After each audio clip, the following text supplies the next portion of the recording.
Today marks the 210th anniversary of the birth of Taras Shevchenko. We pay tribute, commemorate, and draw wisdom from his legacy. His poems are revered not only as literary masterpieces, but also as guiding principles and visions of the future. The special unit Arata Gurmo joins in this remembrance and reflection.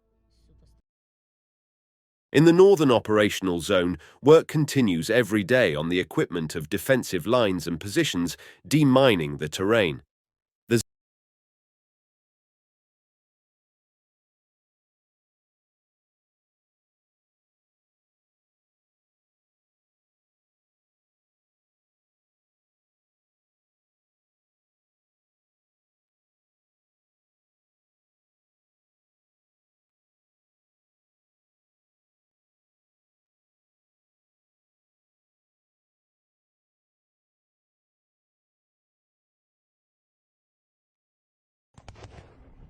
Since the start of the Russian invasion in December 2023, the Ukrainian Special Army has been facing a formidable enemy with superior numbers, equipment, and firepower.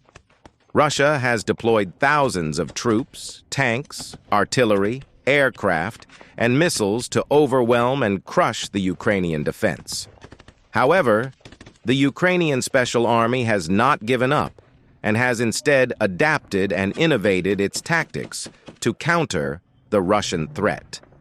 Some of the new tactics that the Special Army has employed include: the Ukrainian Special Army has adopted the tactics of guerrilla warfare and asymmetric warfare, which involve using unconventional and irregular methods to harass and weaken the enemy while avoiding direct confrontation.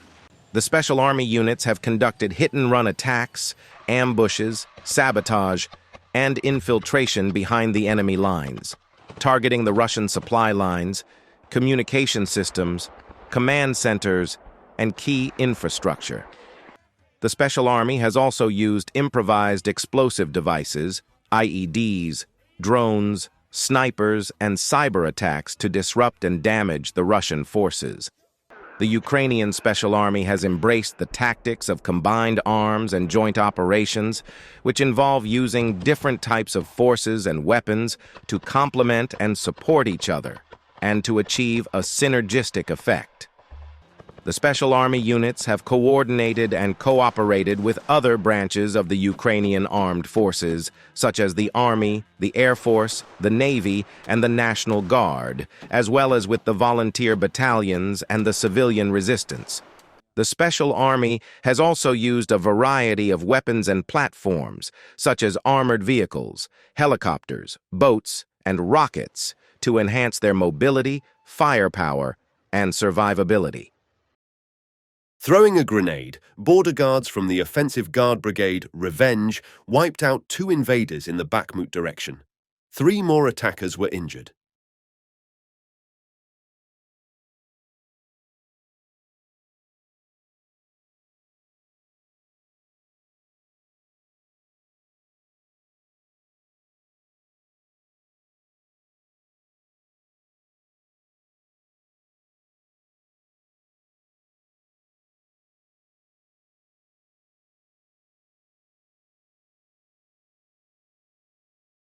Using drones with infrared cameras, artillery reconnaissance spotted a large group of enemies in the landing zone. The battery received the target coordinates, and on the commander's order, BM-21 Grad launchers of the 21st Separate Mechanized Brigade fired at the enemy.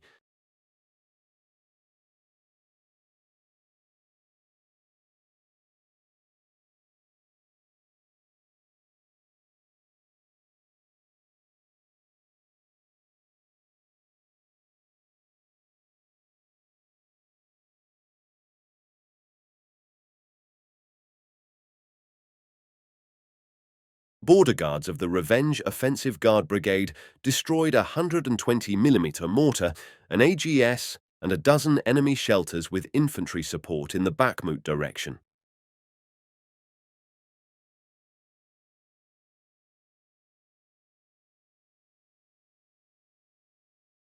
Sharpshooters of the 114th, the soldiers of the Bolotsakiv Battalion, now hit farther and more precisely.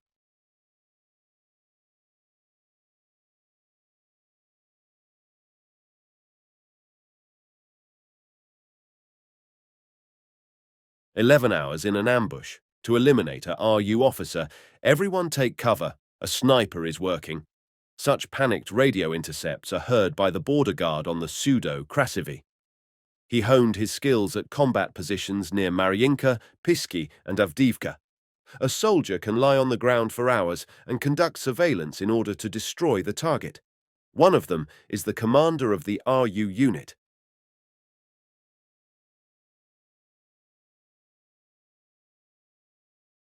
You can see the Russian soldier apologize and want to run away, then see what happened.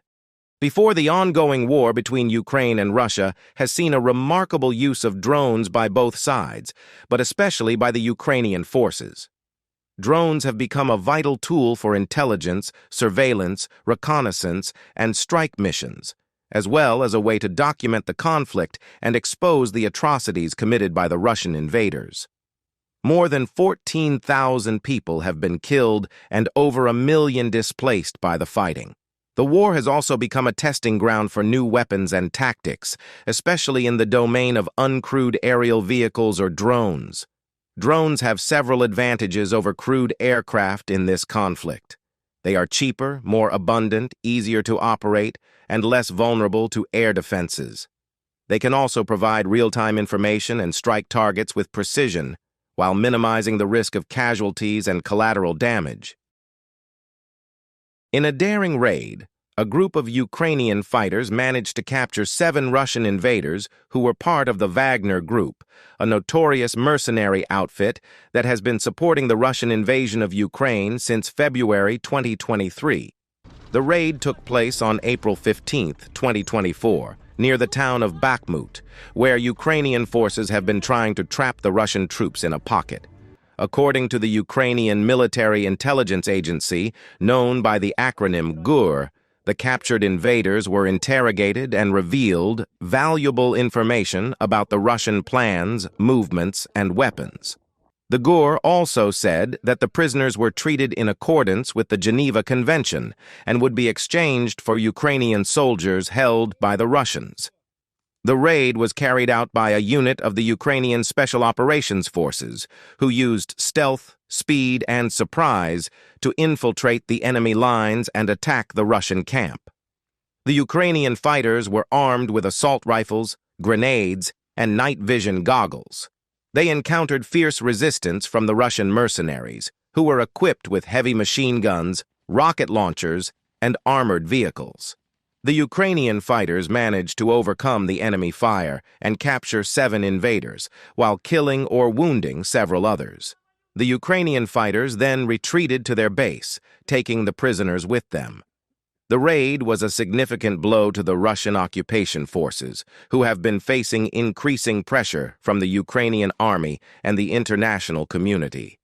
The Ukrainian fighters demonstrated their courage, skill, and determination to defend their homeland from the Russian aggression.